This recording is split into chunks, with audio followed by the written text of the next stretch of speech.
ชื่อไปเพี้ยนแล้วอ่ะสักที่รถแล้วเนาะรถท่าเฮือนั่นบ่นี่อ่อนไปเพี้ยนเนาะ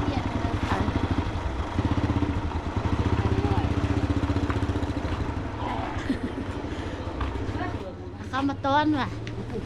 นะครับส่งจะเมื่อแล้วเนาะจะเอาเขามาต้อนผักบนแพงเนาะนี่มันเขายาวนี่เขาเหนียวทอกสนี้เขาซ้ำไปหน่อย เขาเหนียวเท่ากับเพื่อนนี่โบเขาต้นน่ะเขามาต้นเมื่อวานนี่เจอเป้าแม่ฟัดแล้วโอ้นี่เจอเองเนาะเขาก็มาดูเฮาอยู่หันเนอะเนาะใจไล่ๆกินกินเพื่อกินแห้งก่อนงั้นเราก็ไปได้ไปทางเดินนะเมื่อวานเขายังมีอะไรไปตัวไปทางงานเอามาต้นว่ะเขาต้นมากินอยู่เงินเหลียงไปถ่ายที่ไหนเนาะ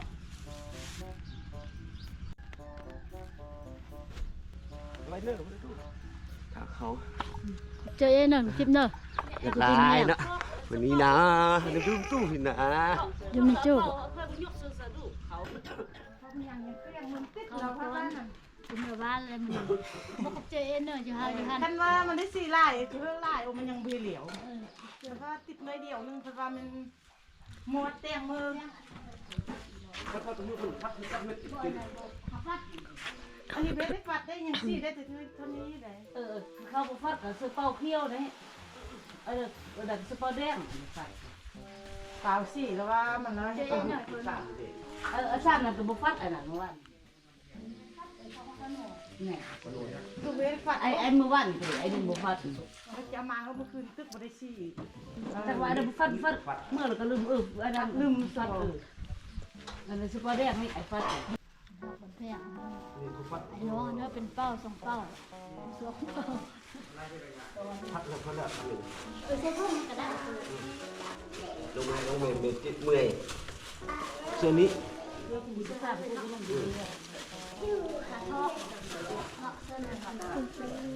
ครับพี่ที่ของไอ้ขอบคุณมั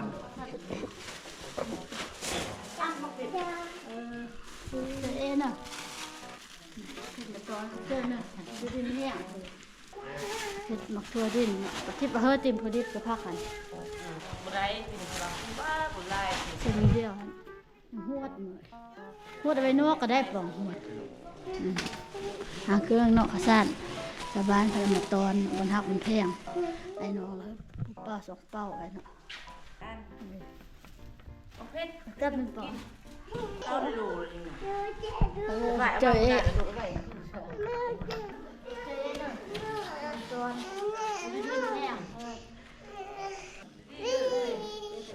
เขาตอนเขาเจอเอ๊ะเนอะประดิษฐ์เจอได้ดูดีพี่แห้งล้ำเขาลุย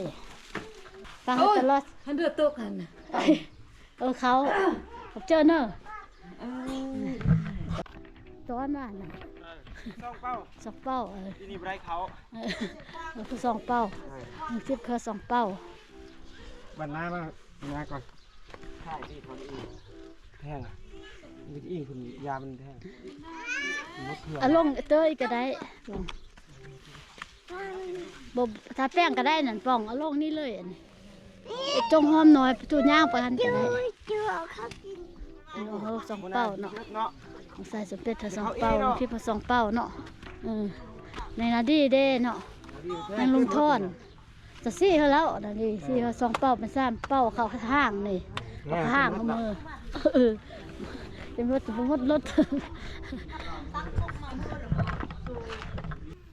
หางเครื่องเนาะขึ้นรถอาสาอาหารแห้งเนาะทำผสมเนาะ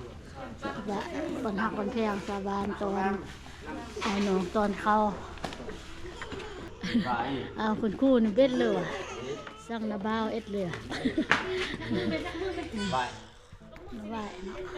เสื้อโอลานตำแก้วอาจเป็นอาหารในทำสมเขาที่เคยกินอยู่บ้านก็ได้บ้านเฮามันนอกยังมีเนาะกินเท่ายู่ก็ยังบ่มีเนาะบ่ได้กินบ่หลาย บ้านหน้านี่มันมีลาย นี่จะเป็นเลย เพชร ครับเพชร ข้าวเพิ่น เขาไม่อ่อนเลย เอาเดี๋ยวลูก จับอันสอง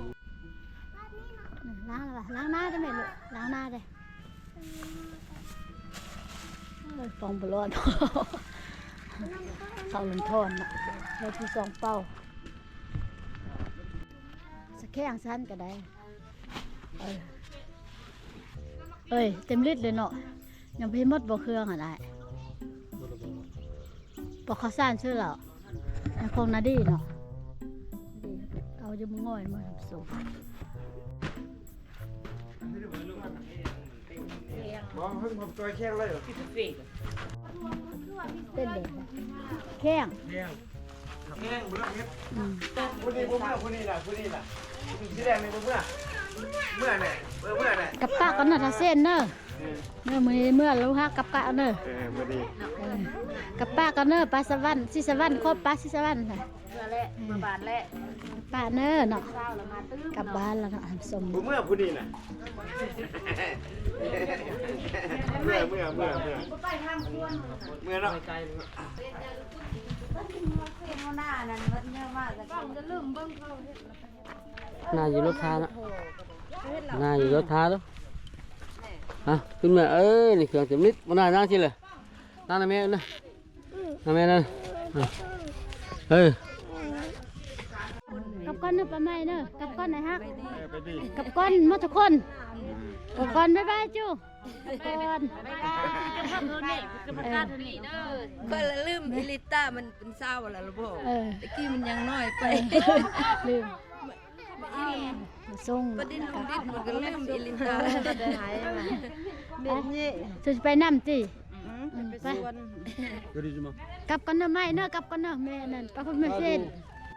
ไปกลับกันเนอะมาทุกคนเนอะไปกันเนอะจุดเมื่อไปเอาละไปก่อนหมูนาจะมายามมือ ทำส่งสีกลับบ้านเลยเด้อเนาะพักโรงเรียนนึงเรียนอยู่บ้านนากลับบ้านใช้เวลาก็18 ชั่วโมงนะครับโรงเรียนบ้านละบ้านมันน่าจะกลับบ้านเลยมาล้างมือซะแล้วไปเนาะกลับบ้านเนาะ แล้วพวกนี้แล้วยังมาล้าง อ่า ก็คือไก่เนี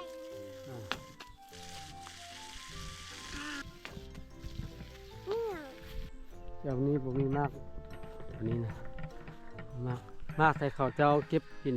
ตอนนี้จงไว้จะจานเถิงเอ้ยมันตกอ่ะเสียบอยู่ว่าก่อนนี้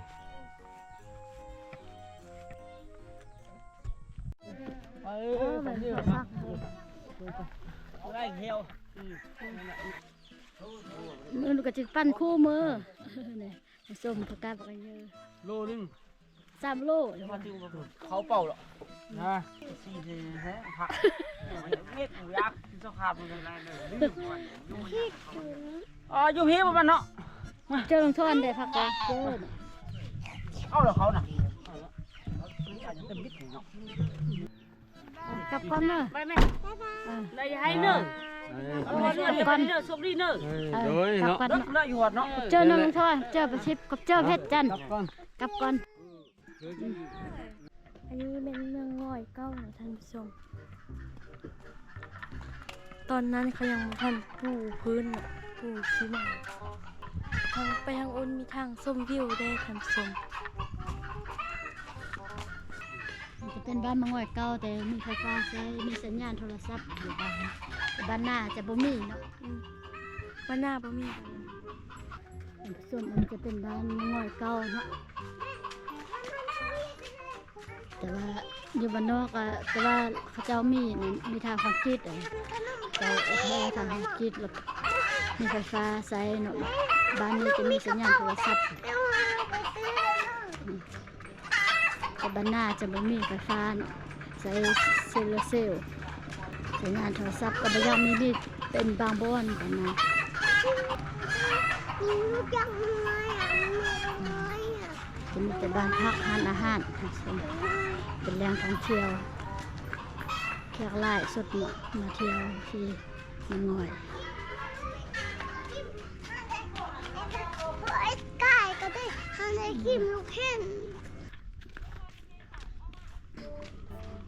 เป็นร้านอาหารทำส้ม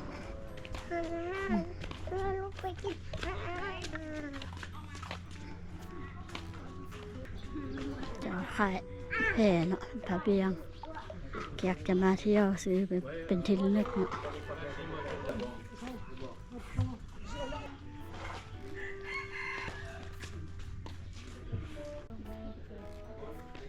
มีแต่อาหารเป็นผักผสม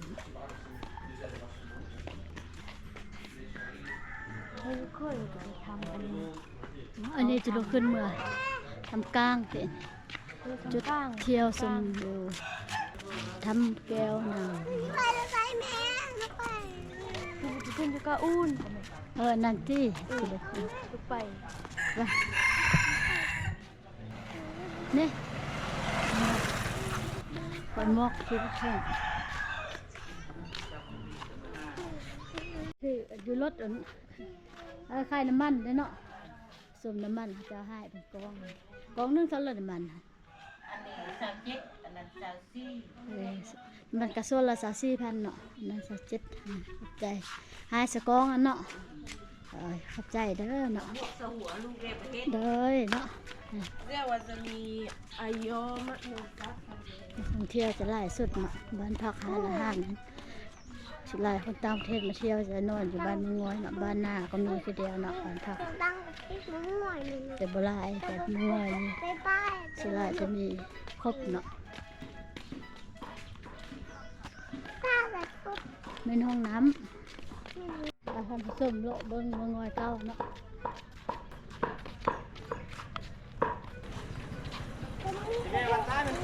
พวกปลาสันหมดเลย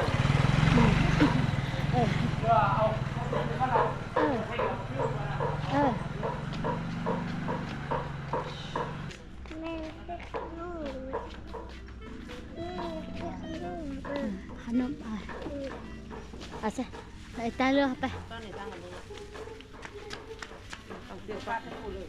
น้องขายสินหมูกิโลนึงเท่าเลยรัด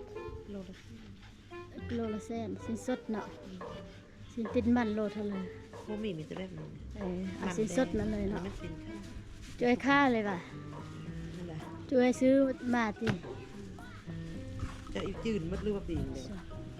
เจ้าซื้อเนาะอยู่ในเมืองเอามาขาย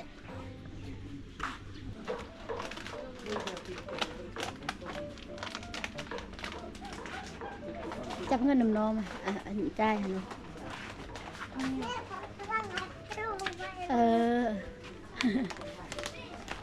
มีสบุน How much is this? Oh, sorry. Okay. หมอกนี่ โอ้ยเขาเก็บอยู่นั่นน่ะ อัน เครื่องอยู่ในเรือนกล่องมันมีแก๊สอันนึงเรามีเป่า3อัน เอาใส่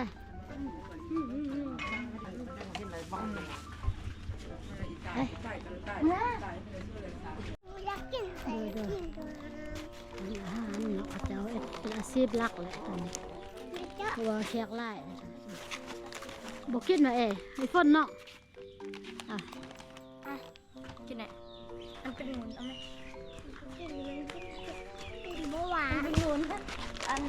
ป้าจะได้มาปะฝนอีหมอกอันเนอเนาะนี่ป้าไปเจอไปหมอกไปเล่นท่าเรือไปบอกไปเล่นท่าเรือกันไหม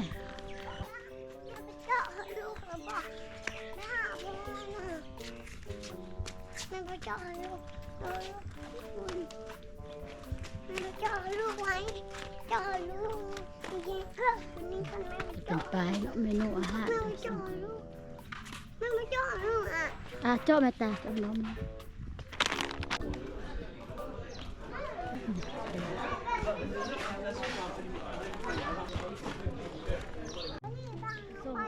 อันนี้จะทางลงไปทางเรือเนาะที่เรือไปในเที่ยวโลกอันนี้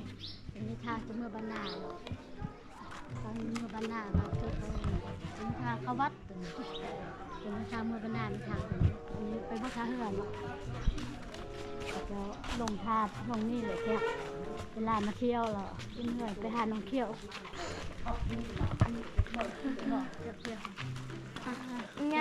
เนาะ พญาบ่เฮอได้เนาะ ย่องนะเป็นพระหมอกแล้วนะมาเนอเพื่อแหละโอ้ย คุณมีจะพูดจะท่าในธรรมชาติ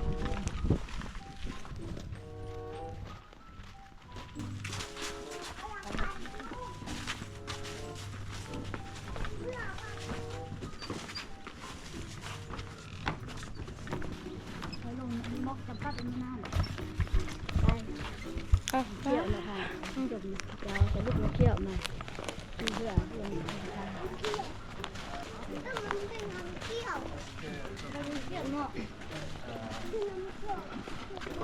สบายดีเสื้อเรือเนาะไปน้องเที่ยวในชั่วโมงนึงเนาะลุงน้องเที่ยวมาเมืองง่อยบ้านพักเจ้าเนาะจำนวนนึงก็ไปทางรถเนาะสุดท้ายแขกก็จะมาขี่ทางเรือทับสุดของชาของน้ำดำมาก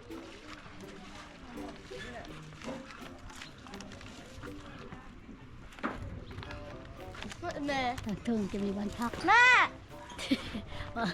แม่ทำงานอยู่ลูกสาวเนาะลูกสาวมาเป็นแม่บ้านอยู่บ้านพักจัง ลูกลงเนี่ยแล้ว เด็กกลับก่อนนะดีเนอะตัวจะกลับก่อนได้กลับบ้านมันน่ะบ้านเนาะเป็นบ้านพักหมดเด็กเวียกจะบ้านพักอันนี้ เมียนละยังพูดอะไรกัน ได้เงินเดือนนึงเขาเลย รับโซ่ มาซ้อ ผมมีเบเอสเด้เนาะมีรายได้ผมมีเงินซื้อเพื่อเธอลูกเนาะสิปึ้มเพื่อนางมอกเฮียนมันบอกหมอกมีเงินซื้อขนมกลับกันเนอะ มันหาภาพนะ บ้านส่ง ก็มางามม่วงมือดีไหนตั้งน้อยใบตะดีเด้ บ้านนาดีเด้บายเนี่ยกลับกันเนอะ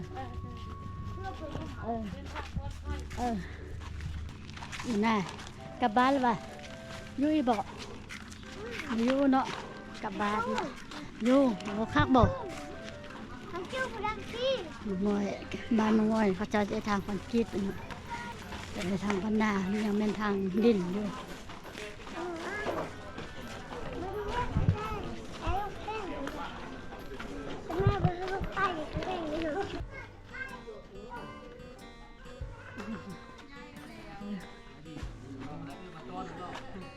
นี่ไม่ต้อง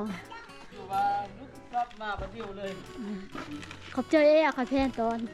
เห็นบอกว่าไม่เท่าเฮ้อ แม่ก็จะเอาลูก ใครผู้นึงเด้ผู้ชายเห็นเด้ไป ใจบุมา มา ป้าที่เราเห็นแต่ว่าปะใด ไป สา นั้น ไปเฮียนเองก่อนนั่น เพื่ น่ะ อนเขาเท่าไม่เท่าแน่สิ มาพุทธเจ้ามา เด้ไปจักเดือนแล้ว นี่ได้3 เดือนไป3 เดือน5 มื้อ จะขึ้นทักคนหนึ่ง ม่วนนั่ง ได้ยิ่ง คุณยิ่งบ่นะ พอแล้ว ได้อันนั้นละจะได้ลูกเคยแล้วอันนี้ ผู้ชายผู้ชายนะ ผู้ชายสามพง สามตัวได้เงิ เป็น น เท่าไรหน่อย80 38เท่าไรนางคำนี่แหละมานางคำพ่อเห็นอาถรรพ์ได้ผู้หญิงผู้ชาย มานั่ง นี่ได้แล้วจะกลับเราฟ้าวกลับ กับเรา กลับมันนี่อันนี้กับผู้หญิงหากเกิดเด่นได้3 เดือนไป น้ำอุ่นน้ำหวาน ผู้ชาย แล้วนางกำเป็นอันนี้ ผู้ชาย นางกำเราผู้ชาย สามทุก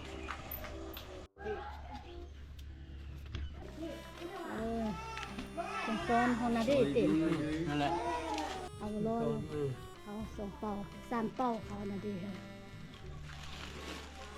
เครื่องยังแก๊สเครื่องเด้เขาอัดกันไม่เหรอเอาไปหมดเสื้อรถกัน หนุ่มคนมุน ตามมาก่อนเนอะ นักเรียนเนาะน้องเด้อแม่ไปซอกเงินเนาะแม่ไปเฮ็ดเวียกมันบ่